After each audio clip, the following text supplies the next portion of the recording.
సాయిరామ్. రచయితను బాబా హేమాడ్ పంత్ అనటం. మా వాద వివాదాలు చివరికి ఎటూ తేలలేదు. మేము ఏ తీర్మానానికి రాలేకపోయాం. ఈ వాదం మూలంగా మాకేం ఫలితం కలుగలేదు. పోతే నేను మనశ్శాంతిని కోల్పోయాను. తర్వాత అందరితో పాటు మేము కూడా మసీదుకు వెళ్ళాం.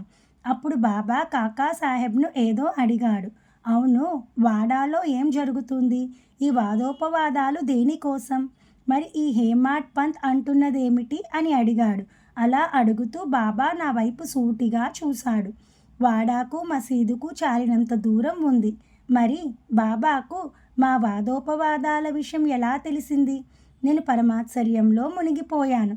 అంతేకాదు, బాబా అన్న మాటలు నా హృదయాన్ని సూటిగా వాడిగా గుచ్చుకున్నాయి. నా తల సిగ్గుతో వంగిపోయింది. మొదటి దర్శనంలోనే నేను ఇలా అపసవ్యంగా ప్రవర్తించానేమిటి అన్న బాధ కలిగింది. బాబా నన్ను హేమాడ్ పంత్ అని పిలిచాడు. ఆ ఉదయం నేను చేసిన తీవ్రవాదం ఫలితమే నాకు ఈ పేరు రావటానికి కారణం అని అనుకున్నాను. ఆ సంఘటనే బాబాకు హేమాడ్ను జ్ఞాపకం తెచ్చిందని మనసులో గ్రహించాను. హేమాద్రి పంత్, హేమాడ్ పంత్ దేవగిరికి చెందిన యాదవ రాజులు గొప్పవారు. వారినే దౌలతాబాద్లో జాదవ్లు అంటారు.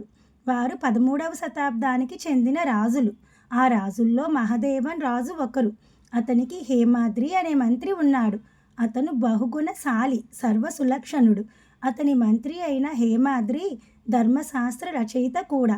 సంస్కృతంలో హేమాద్రి పంత్ అన్న పేరు హేమాడ్ పంత్గా ప్రాకృతంలో రూపాంతరం చెందుతుంది. ఆ రోజుల్లో అతను మంచి రాజకీయ నిష్ణాతుడుగా విఖ్యాతుడయ్యాడు.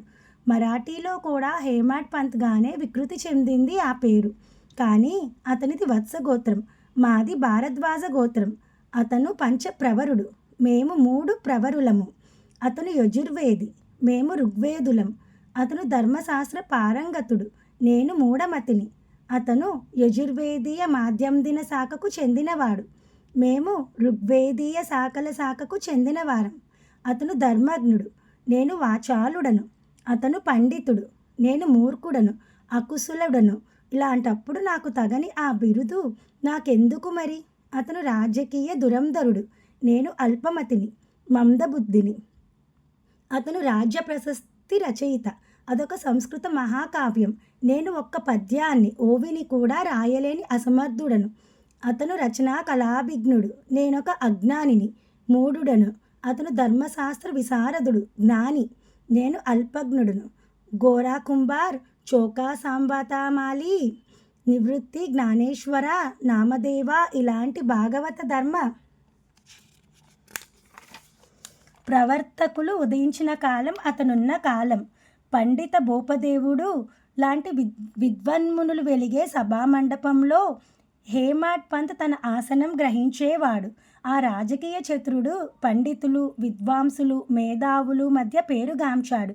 అయితే ఈ బిరుదు ప్రయోజనం లేకుండా నాకు రాలేదు. నా వాద వివాద స్వభావాన్ని తెలియచేయడానికే, నా అభిమానాన్ని, అహంకారాన్ని త్రుంచడానికే బాబా నోట ఈ హేమాడ్ పంత్ అన్న మాట వెలువడింది. ఇందులో సందేహం ఏ మాత్రమూ లేదు. సాయిరామ్.